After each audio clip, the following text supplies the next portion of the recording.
You're listening to the Cool Audio Podcast, your escape into the world of stories, sounds, and imagination. Whether you're driving, chilling at home, or just need a moment to unplug, we've got a story just for you. So sit back, relax, and let the journey begin. It's early. We can leave after breakfast. Chloe thought Andrew was paranoid. We must go now. I have a bad feeling in my gut, and my instincts never fails me. It's a sense of danger. I think Layla's people will catch up with us soon. I don't know what method she is using, but she can locate you guys. We must get to a town with communication or the army. With Justin's background, we'll be safe if we can get the army's protection. Is it so bad? It's worse than we can imagine. Let's skip breakfast and go now. Okay, Chloe nodded. If their enemies came, they might kill the girl and her grandma. After all, the psycho Layla was capable of anything. At this thought, she realized Andrew was right. Gathering her things, she went to say goodbye to the girl and her grandma. Although she spoke little with the grandma, she knew they were good people. Justin was still groggy with sleep. Chloe explained the situation to him briefly, and they hit the road again.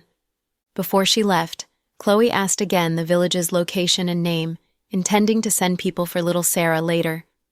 Sensing danger getting closer, Andrew got behind the steering wheel and let Justin take the passenger seat.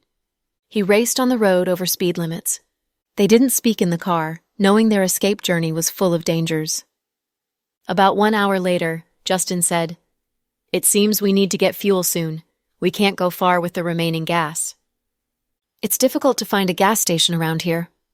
Chloe glanced around and saw nothing but mountains. According to the map, we'll reach a small service station in 40 minutes.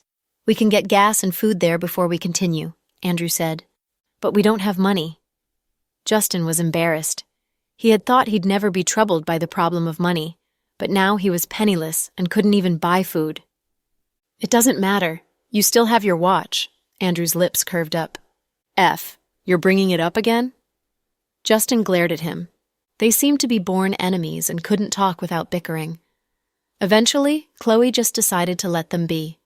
Fatigued with the ups and downs in the last couple of days, Chloe fell asleep again on the back seat.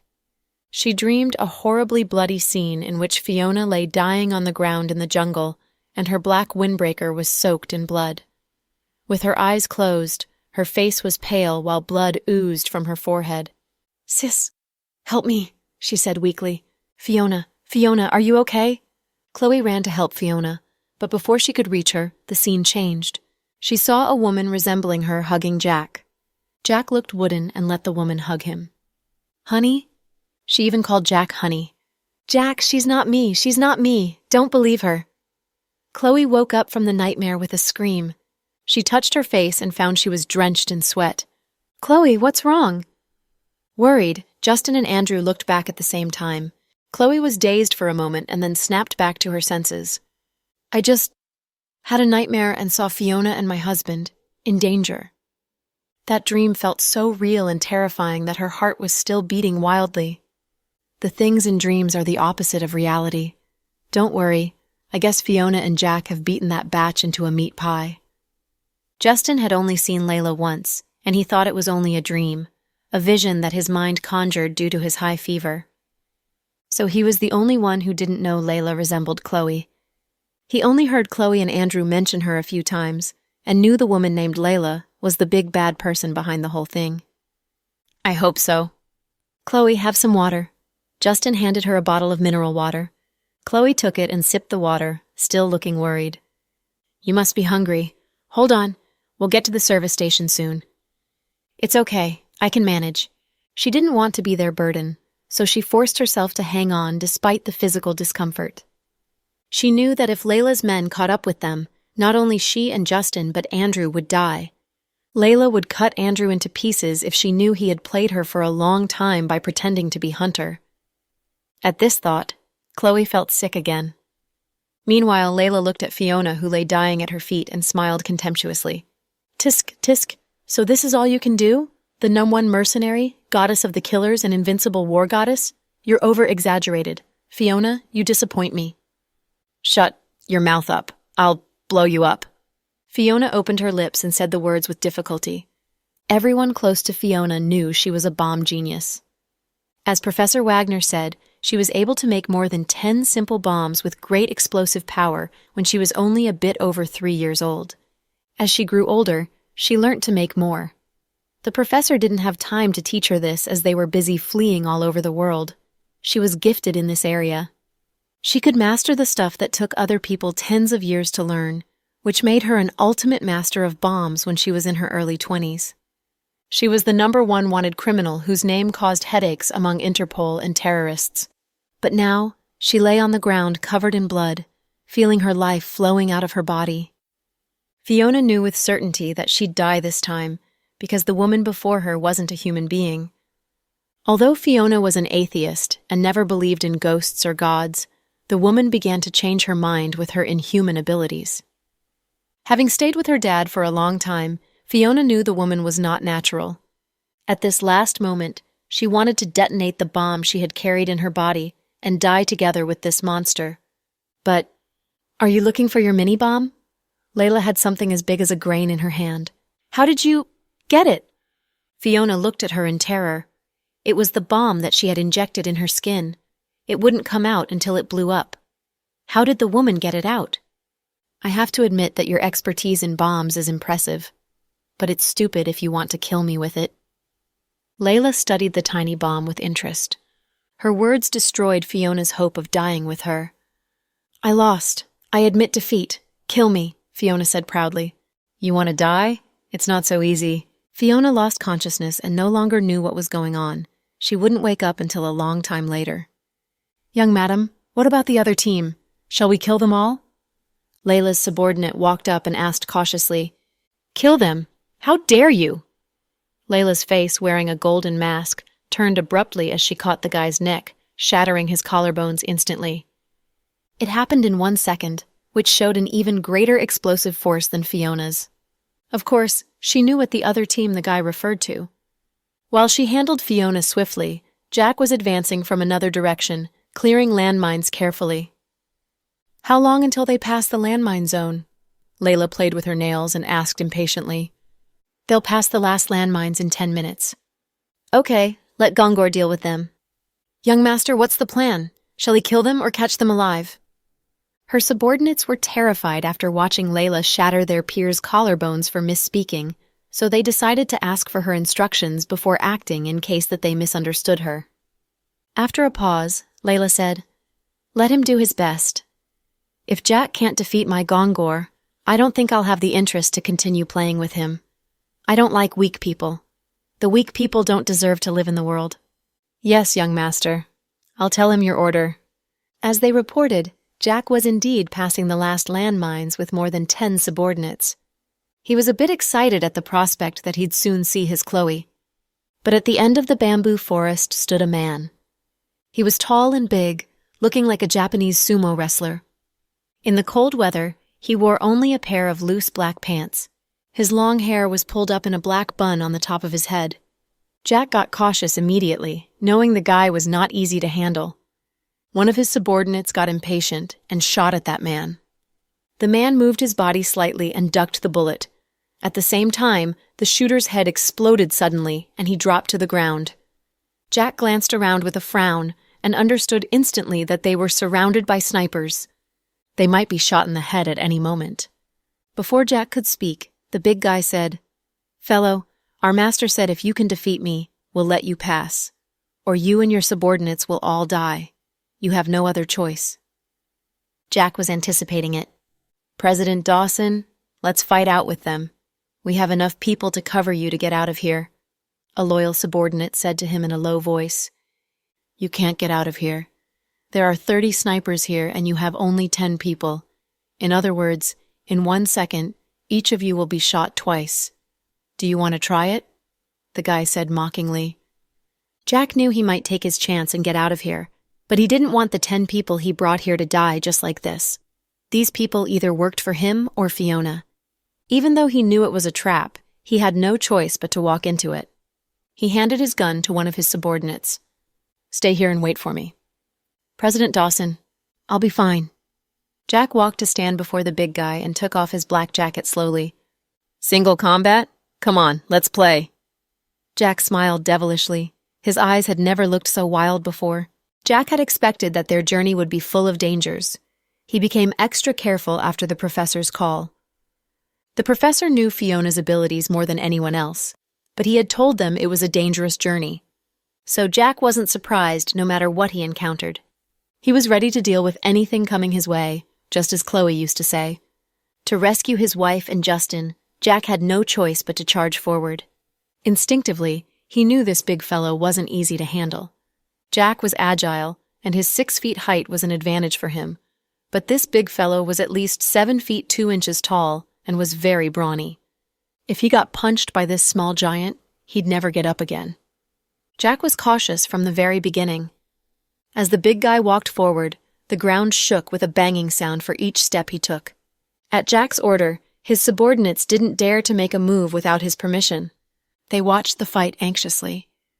"That fellow looks like a monster. So tall and big, he doesn't look like a human being," one of them mumbled.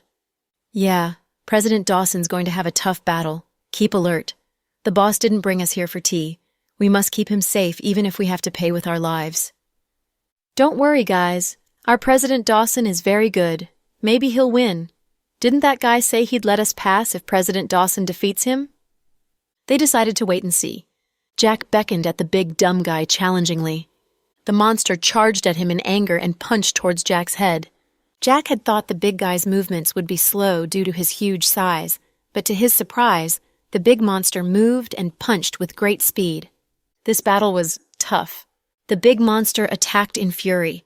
Everyone who had watched The Incredible Hulk would know how horrible this kind of furious, destructive force was. Jack ducked the punches calmly, trying to find out the pattern of the monster's moves. But the monster attacked tirelessly without a pause, giving Jack no time to take a breath.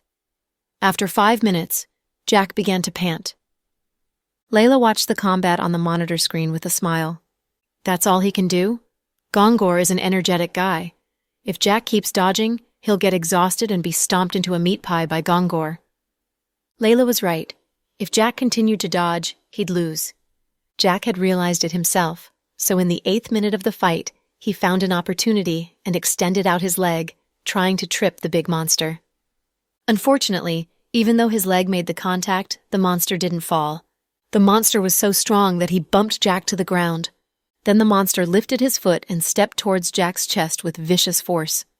"Watch out, President Dawson!" Alarmed, Jack's subordinates almost dashed up to help him. Fortunately, Jack reacted quickly and rolled to one side, dodging the vicious foot. He stood up quickly. The whole process lasted only 3 seconds, which showed Jack's stunningly quick reflexes. He owed it to his professor, who gave him the special brain power training and development when he studied at Harvard Medical School. If he was another person, Jack would have been stomped to death by the monster. Layla chuckled as she watched the scene on the monitor screen. "Do you want to place bets on how long he'll last?" Layla seemed to be in a great mood. She loved watching life-and-death fights between strong fighters. The guys standing behind Layla laughed. "I guess the fight will end in 3 minutes." "I bet Gongor will stomp on him and turn him into a meat pie in 5 minutes." "I bet Gongor will kill his prey in 2 minutes." These people knew the great battling force of the big monster very well. Layla found Gongor a few years ago in Mongolia and brought him back to transform him. After the transformation, he was almost invincible no matter if he was fighting in black market boxing matches or the inhumane, cruel fistfights in Las Vegas. He had become a killing machine which could kill a man as easily as killing an ant. The more Gongor killed, the worse his temper was, and the more furious he got in battles. When his opponents fell, he'd be overwhelmed by the desire to kill, which was the part Layla liked the most about him. Watching him kill his opponents in matches was a feast to the mind. So, Layla's men were all confident in Gongor. However, Layla smiled charmingly. It was a smile only Chloe had. "I bet that guy will defeat Gongor." Immediately, her men fell silent. They were doubtful, but didn't dare to utter it to anger this psycho woman. Gongor became impatient as Jack kept dodging him. His voice got louder, with him roaring like a wild beast. Losing his patience, he moved faster and more forcefully, making the battle even more difficult for Jack. Jack decided to attack. Turning to the back of the big monster, he punched the small of the monster's back, He put all his strength into his fist and could even hurt a tiger with it. But the big monster felt nothing. Grabbing Jack, he threw him to the ground. Losing his balance, Jack crashed heavily to the ground, feeling his insides heaving in pain. Before he could take a breath, the big monster ran toward him.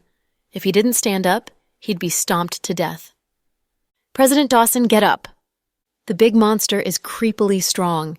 He felt nothing after taking President Dawson's punch. How come his muscles are so strong? Who knows? I wish our boss was here. She could blow up the big monster. Damn. One of Fiona's subordinates cursed in resentment. Forget it. With so many snipers around us, even our boss dares not to use bombs. I thought President Dawson was only a businessman and could only do flowery moves taught by a taekwondo studio. But now I see his fighting skills are excellent. He must have studied martial arts for many years. This fight showed Fiona's subordinates Jack's true power. He had been very low-profiled, and thus no one knew his true fighting skills. Now was the time to put his skills to test. If he was an ordinary fighter, he'd have died many times within the few minutes of fighting with the big monster. But Jack had lasted until now, which showed how strong he was. Now they began to understand why someone as overbearing as Fiona politely called him brother-in-law, and why someone as arrogant as Riker politely called him brother. When Jack stood up again, his movements were not as agile as before. If this continues, I'll die, he thought. Layla was intrigued as she watched the excellent fight. When she brought Gongor back, she had operated on his nerves, cutting off his sensation of pain, which meant that he wouldn't feel pain even if you stabbed him with a knife. Without feeling pain, he'd not be affected by it, which made him invincible. He felt nothing when Jack hurt him, but Jack could feel all the pain coming from his wounds. Jack was most puzzled about this part, but Layla trusted her judgment of men and knew Jack wasn't an ordinary man. He might be brewing for the ultimate move to kill Gongor instantly.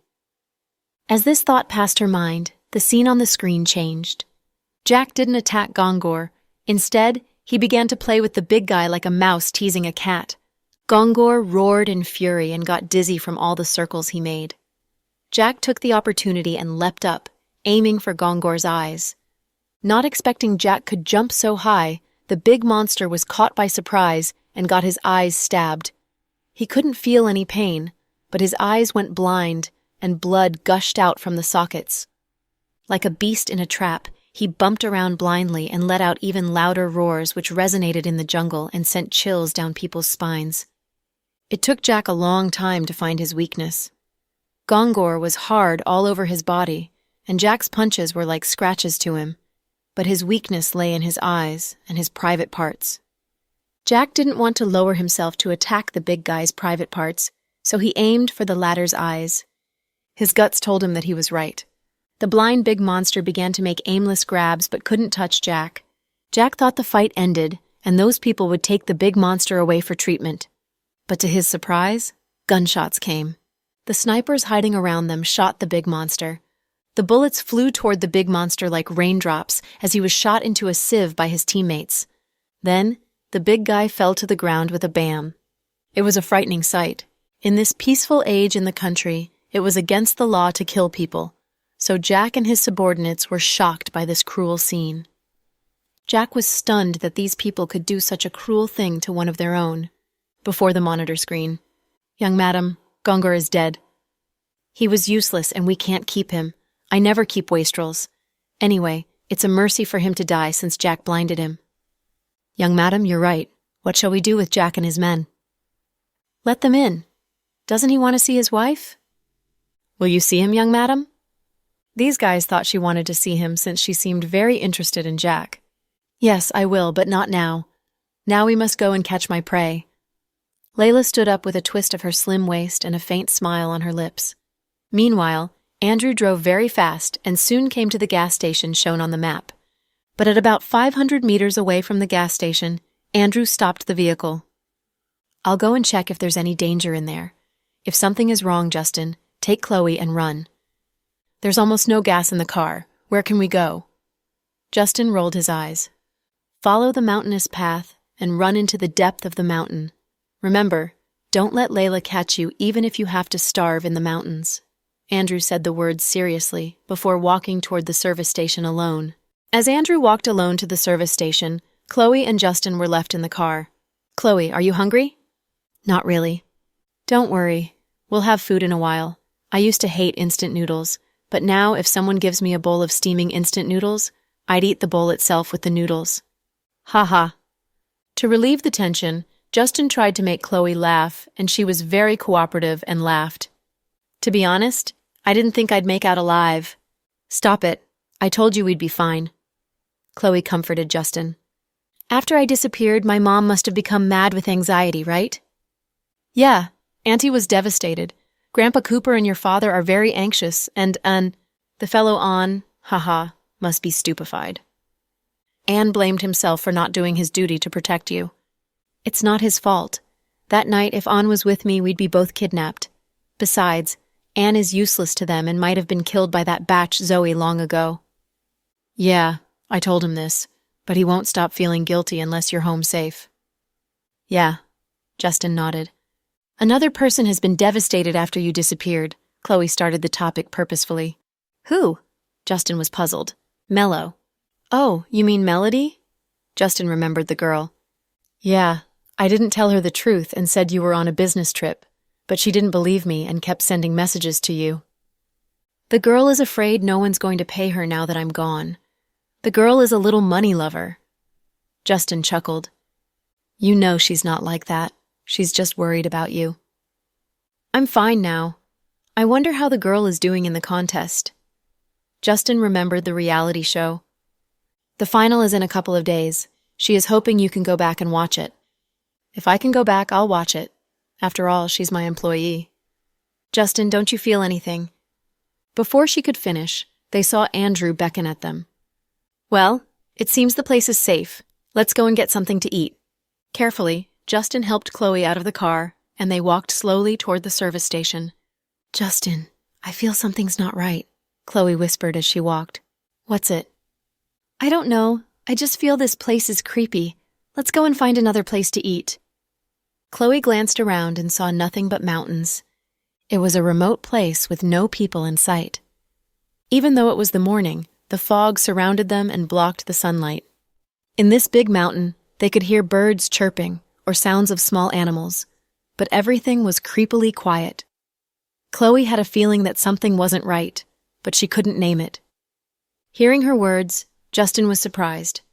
Chloe, this is the nearest service station. If we don't get gas, we can't get far. Andrew checked the map and saw the next service station is 6 hours away. To dodge those people, we decided not to stop in a town. It's easy for them to track us down in a small town. We have to hide in a relatively big city. Hearing his analysis, Chloe fell silent and moved forward with Justin step by step. However, she felt more and more uneasy, feeling something bad was going to happen. Andrew greeted them at the door, and the three went in together. I picked them out already. You can just pay. Andrew smiled at Justin. Without a second thought, Justin took off his Patek Philippe watch and made his way toward the only store clerk in the shop. We don't have cash, but this watch is very expensive. It's enough to buy your entire store. Justin sounded very proud, but he was speaking the truth. His Patek Philippe watch was worth millions. Justin wasn't lying when he said it could buy the entire store. However, the clerk looked at Justin with a poker face. We don't accept things, cash only. What? Are you mental? Take a good look at this. My watch is Patek Philippe. Do you know this brand? Justin was about to explode. If it wasn't for the dire situation, he would never trade his $1 million watch for some bags of food and a tank of gas. We don't want Patek Philippe. We want bills. The male clerk insisted. Go get the owner for me. Justin was running out of patience. There is no owner. Then get me the manager. You're talking to him. What the? Justin was stunned. Chloe began to observe the store ever since she first set foot in it. There really was only one store clerk, and his expression looked very unnatural. Andrew, I'm out of options. He doesn't want my watch. Justin left with his head held high but returned with his spirits wiped. Andrew grabbed a wooden stool for Chloe to sit down. He then walked toward the store clerk, smiling. In the blink of an eye, he took out a handgun and pointed it against the clerk's temple. Listen, kid, I don't have time to waste. Give us a full tank of gas and some food to eat, and we won't hurt you. Don't try anything funny. My gun might go off. Your gun is fake, right? The clerk stammered, watching Andrew in disbelief. Smiling, Andrew pointed his gun at a glass container jam-packed with candy behind the clerk. Bang! The glass shattered instantly. How could something so powerful be a toy? With power like that, if the bullet hit his head, it would probably explode, right? Finally, the store clerk's poker face shifted. Don't kill me. I'll do whatever you want. Andrew then smiled at Chloe and Justin, his expression clearly indicating that he was successful. What? That worked? Are we robbers? Justin was truly shocked by what he was witnessing. Maybe it was his military background. His values were very traditional. He'd never thought that he would one day appear in front of someone as a mugger. Although it was a desperate situation, it was still unbelievable. Andrew, on the other hand, wasn't weirded out at all. He was never a virtuous person to begin with. So, when he told me to pawn my watch, he was playing me? Justin suddenly understood something. Chloe smiled and said nothing. As for Andrew's small prank on Justin, it was nothing serious. After Andrew threatened the store clerk, the latter was scared out of his wits. First, under Andrew's supervision, he put gas into the car. Then, he took the initiative to boil ramen for the 3 guests. While he was busy preparing, Chloe, Justin, and Andrew sat down on some chairs, waiting for the meal to begin. The atmosphere was quite relaxing, but Chloe still couldn't calm down. There are cameras here, right? If they catch you for what you just did, you'll get sentenced. Chloe looked at Andrew worriedly. Sentenced? Do you really think I'd care? Andrew smirked, looking as if he had nothing to lose. Andrew, after we get out safely, what are you going to do? Are you coming back to the city with us? Justin asked, also curious. Do you want the truth, or do you want me to lie? Andrew unwrapped a lollipop and passed it to Chloe. He then unwrapped another one and put it in his own mouth, mischievous like a young child. Duh, of course the truth. The truth is, I haven't thought about it. We should focus on escaping first. Andrew laughed. What kind of talk is that? After we finish our meal, we'll keep driving. We'll reach the city in less than 6 hours, right? Justin thought that so far, their escape had been quite successful. They were in the last stage. Once they got out of there, everything will be over. Andrew, however, didn't see it that way. Yeah, let's decide when we get out of here, Andrew reiterated. Chloe grew even more anxious. She took the lollipop and put it in her mouth, hoping its sweetness would calm her heart. At the same time, she worried about Jack and Fiona. Layla wouldn't let them get away this easily, right? After all, it was such a big setup. Zoe was dead, and before her, Mr. Y was killed too. Once Layla returned to their dead bodies, wouldn't she become even more enraged? Chloe, what are you thinking about? Justin seemed pretty relaxed. He looked down at the worried Chloe. Nothing. I'm probably just a little hungry. Then let's go check on the noodles? Justin stood up and walked toward the stiff store clerk. Are the noodles ready? Justin asked. It should be ready. Ever since Andrew pointed a gun to his head, the store clerk had been shivering. Even his voice was trembling. Justin picked out the braised pork-flavored ramen and placed it in front of Chloe. You're pregnant. Don't eat anything too spicy. Try it. Okay. Afterward, Justin also brought out his and Andrew's ramen. The trio sat down around the table. Taking in the scent of the ramen, they actually felt a sense of happiness. Sure enough, everything tastes delicious when you're hungry. They were all important figures who'd gone through everything there was to go through, spending money like it was water. How funny was it to have people that were used to delicacies huddled up around a small table, excited about a bowl of ramen.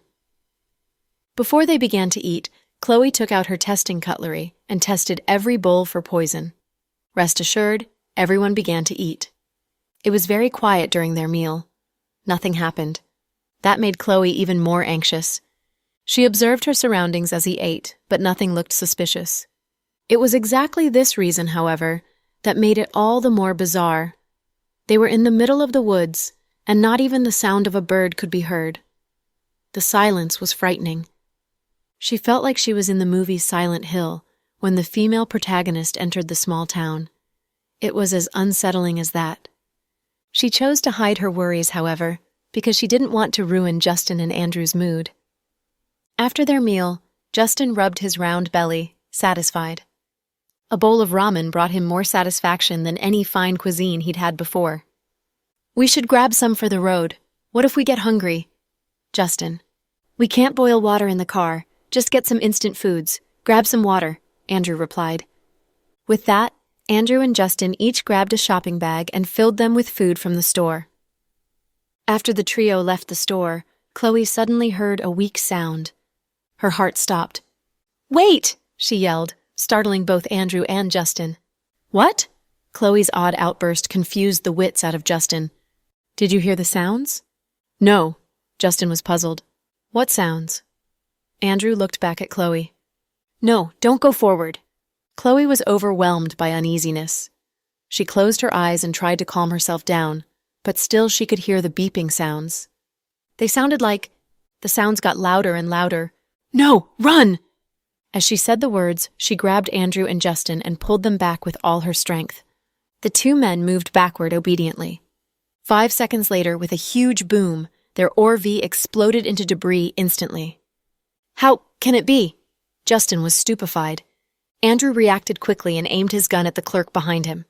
But the moment he turned his head, he froze. The clerk wasn't alone. He was standing with about 20 guys with machine guns. The creepiest thing was that they resembled each other. Yeah, the wooden-looking clerk they had seen now multiplied 20 times. It seemed he had copied himself. It was creepy. This... Justin looked incredulous. He could understand if 2 or 3 guys resemble each other because they might be twins or triplets, but 20? Immediately, Chloe understood. Biting on her lip, she whispered, "It's her. She's here." "Who?" Justin didn't understand. "Layla. She's here." Andrew understood Chloe's meaning instantly. They had walked into the trap the moment they entered the service station. When the clerk filled the gas for them, he had planted a time bomb in their car. If not for Chloe, the 3 of them would have been blown into pieces. Layla's method was always cruel and unpredictable. Layla hadn't shown her face yet, but Chloe knew they couldn't get away. If they were caught again, they might never have a chance to escape. Seeing Layla hadn't appeared yet, she walked to Justin and Andrew, whispering, "In a while, I'll distract them, and you two must take the opportunity to run. Don't mind me." Not again. Justin hated to hear her talk like this. Andrew remained silent. "Justin, listen to me. They want me and won't kill me because I'm still useful. Their real purpose is probably my dad. Fiona and I are their targets, so they won't care if you escape or not. I'll find a chance to distract them, and you two must run as far as you can." "I want to know how you can distract over 20 people?" Andrew obviously didn't believe her. "I have a method." Chloe sounded evasive. "What's it?" Andrew insisted. "I have my special drug to make them unconscious." "Then do it now, and we can go together." Andrew immediately found the discrepancy in her plan. "Not now. I'll do it when Layla comes," Chloe replied. "Where's the drug? Give it to me. I'll help you." Andrew extended his hand to her. "You don't know how to use it. I'll do it." Guiltily, Chloe turned her head away and refused him. At this moment, a golden-masked woman appeared behind those gunmen. "Hi, guys. Did you enjoy your food? Are you happy?" Layla smiled beneath her mask. With her big belly, Chloe walked forward. Andrew grabbed her shoulder. "What are you doing?" "It's fine. I won't go to her. Don't worry." She smiled at Andrew and pried open his fingers. Looking at Layla, she said calmly, "Layla, you want me, not my friends. I'll go with you, but please let Justin and Andrew go, okay?" "Haha," Layla chuckled. Instead of answering Chloe, she looked at Andrew. "Now that she mentions it, your acting skills are superb. You pretended to be Hunter for such a long time." Andrew didn't speak, but he hated the smile on Layla's face. "The most unbelievable thing is that you even mimicked Hunter when you're in bed with me. You worked really hard. I have to admit that you and Hunter could both satisfy me in bed." Layla's words about sex stunned everyone present. Chloe and Justin glanced at Andrew at the same time, but he didn't feel embarrassed. After all, He had stayed by Layla's side for a long time and knew her very well. "Andrew, come back with me. I'll forgive you this time." Layla seemed to like Andrew. "Okay, but you must let Sister Chloe go," Andrew replied arrogantly. "My goodness, my pet is negotiating with me." Andrew hated her guts when she called him pet. All his life he had played with women, but now the woman played with him, which made him furious. "Did I hear you right? Andrew, how can you still love her? Is Chloe good to you? She got you into prison and destroyed the island you developed for years, and the most beautiful dream in your heart. She even wanted to get you killed. I saved you and gave you a second chance for life, becoming your master. Shouldn't you be loyal to me for the rest of your life?" "Don't be ridiculous. How can I be loyal to a demon?" Andrew smiled sarcastically. "Demon? Ha ha. You underestimate me. I'm not as kind as demons." Layla laughed overbearingly. "Layla, let Chloe go. I'll do anything you say. I'll be your servant for the rest of my life and kill people and set fire for you. I'll even die for you so long as you let her go." Andrew desperately wanted to protect Chloe, and he had been like this from their childhood. Chloe was pregnant and would be in labor soon, but faced such a great danger. His anxiety and worry for her was no less than Jack and Justin's. "Who do you think you are? Your terms are ridiculous." Andrew shot at her head without warning. The shot was very accurate. Andrew's marksmanship was always good, but he knew he couldn't succeed. He just did it to try his luck. Sure enough, Layla reacted swiftly and grabbed a guy beside her to block the bullet for her. "Tisk, tisk, you dared to shoot me. It seems your sister Chloe is indeed your true love." "Justin, grab Andrew and move back. I'll use poison on Layla," Chloe whispered in Justin's ear. Before he could reply, she pushed him and Andrew aside with all her strength. "You two back off. No matter what happens, don't mind me." Chloe strode toward Layla. "Chloe!" Justin and Andrew yelled at the same time. Due to her heavy belly, she was caught up by Andrew only after a few steps. Justin and Andrew dashed up to stop Chloe at the same time. But Andrew moved faster than Justin. He held Chloe from behind without warning. In his heart, Chloe wasn't a goddess or an idol, but a young girl who brought him sunshine and warmed his heart, so he had never done anything to violate her person. Even when they were alone on that deserted island, he had treated Chloe with tenderness. He could do all kinds of evil things to others, but in front of Chloe, he didn't even dare to raise his voice, afraid he'd startle her. Holding Chloe in his arms, Andrew felt this was the happiest moment in his life. "Andrew, what are you doing? Let me go!" Chloe struggled violently. She had made the decision and didn't want Andrew to stop her. In fact, she fell into despair the moment Layla appeared. She didn't know if Fiona and Jack were still alive or not, but she knew the three of them couldn't get away intact. If Layla got them, she might not kill Chloe, but Justin and Andrew would die. So she decided not to be their burden and make the others die for her.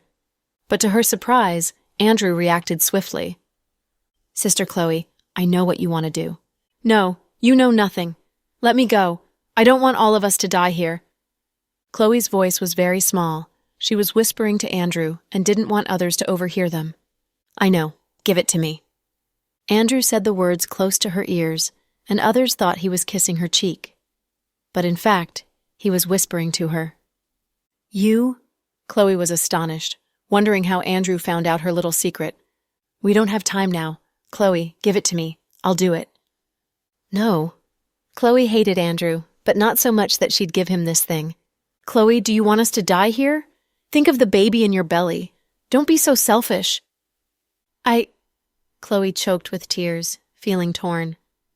"Be a good girl and give it to me. I'll deal with Layla." Chloe didn't have time to hesitate. Andrew was right. If she stalled, the three of them would all die here. She decided to let Andrew try. Swiftly, she stuffed a tiny thing into his hand behind her back. Taking it, Andrew hid it in his sleeve and then released Chloe. Before he let her go, he bent and kissed her forehead with all the tenderness in his heart. "Sister Chloe, I don't regret loving you. If I could live my life again, I'd make the same choice." These were the final words Andrew said to Chloe in his life.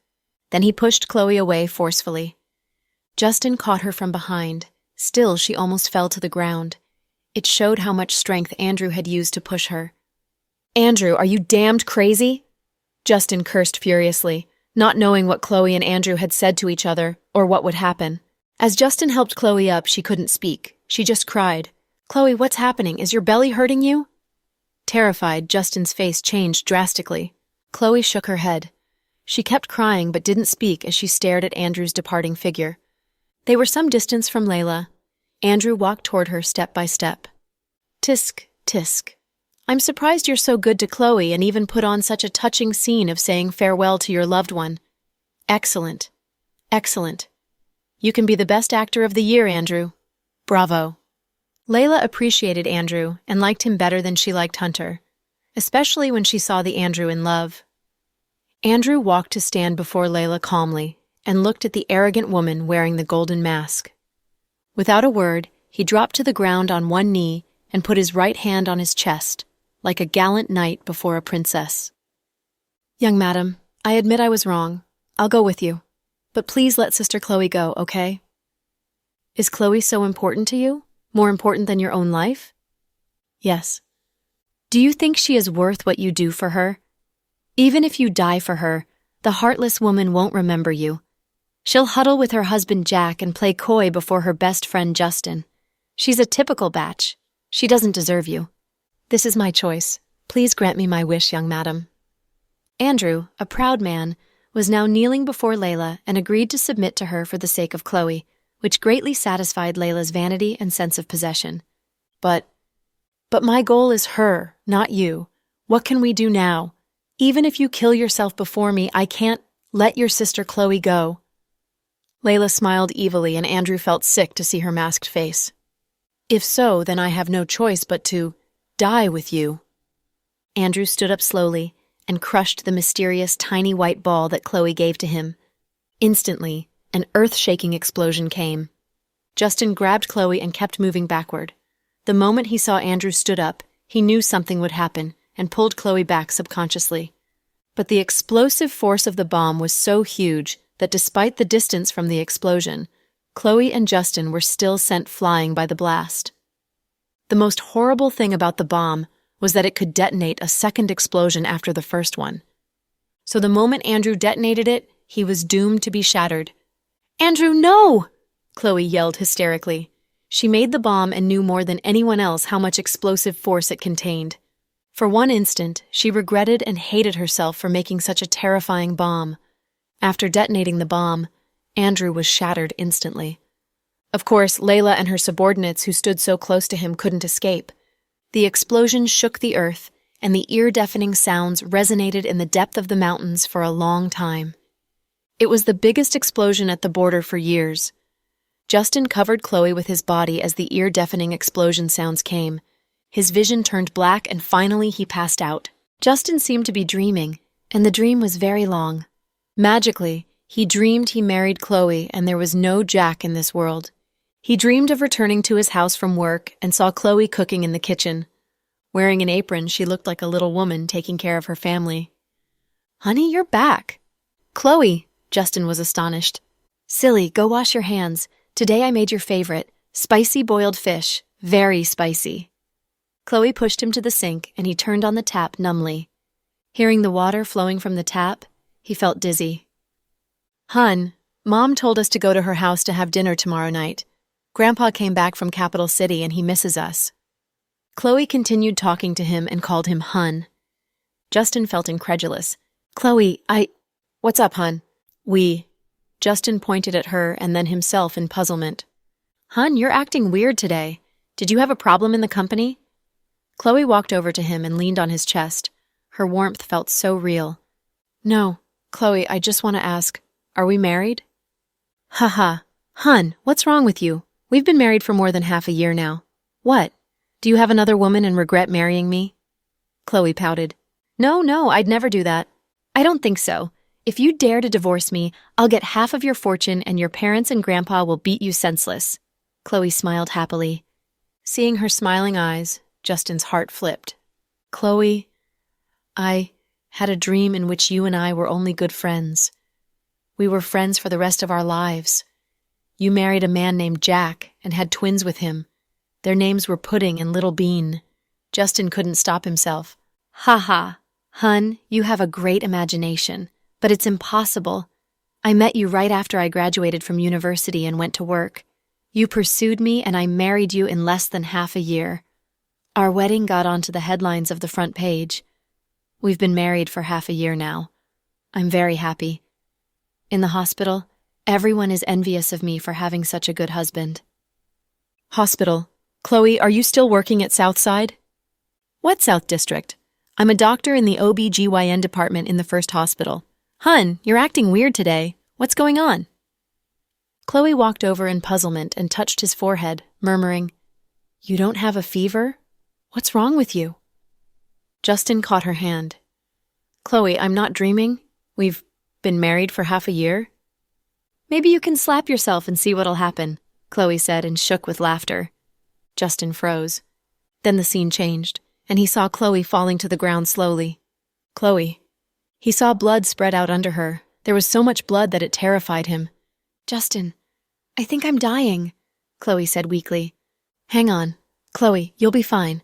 Pudding and Little Bean are waiting for you to go home. Justin wept as Chloe closed her eyes in his arms. Chloe, don't! Justin yelled and woke up from his dream finally. Then he froze. Where was this place?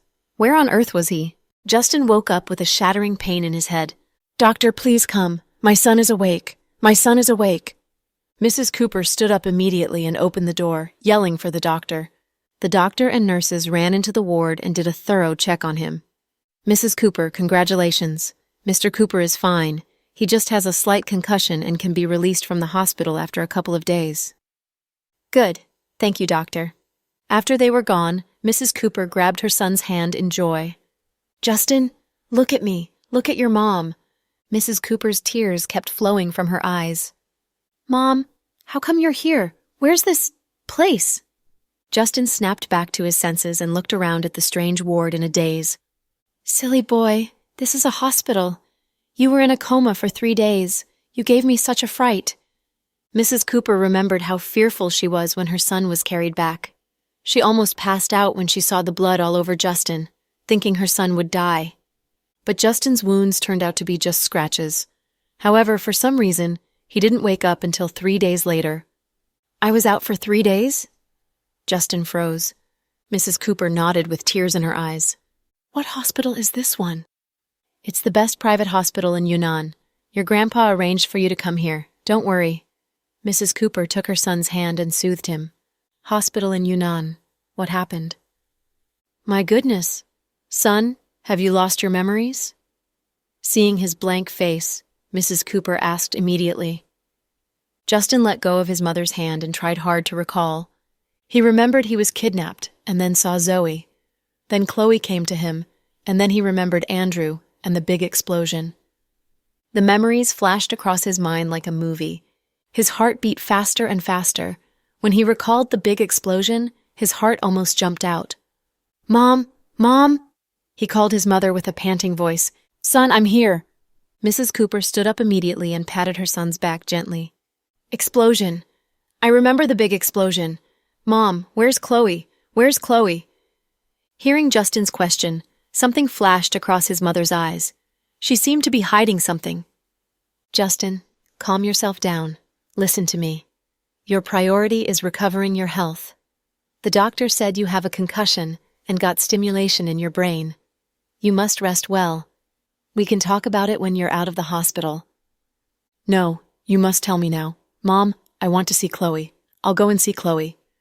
Agitated, Justin pulled off the infusion needle and got out of the bed. The moment he stood up, he fell to the floor with a thud. He had lain in bed for so long that he didn't have any strength left in his body. Son, did you hurt yourself? You can't get out of bed yet.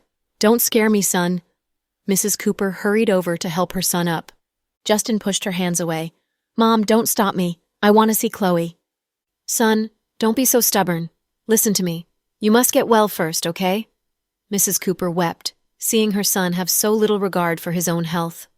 Mom, tell me the truth. Did something happen to Chloe? Is she dead? Justin remembered the dream in which Chloe lay in his arms covered in blood. He almost went mad at this memory. From the evasive way that his mother talked to him, he knew bad news was waiting for him. Thanks for tuning in to the Cool Audio Podcast. If you enjoyed the story, don't forget to like, subscribe, and share with a fellow story lover. Until next time, stay cool and keep listening.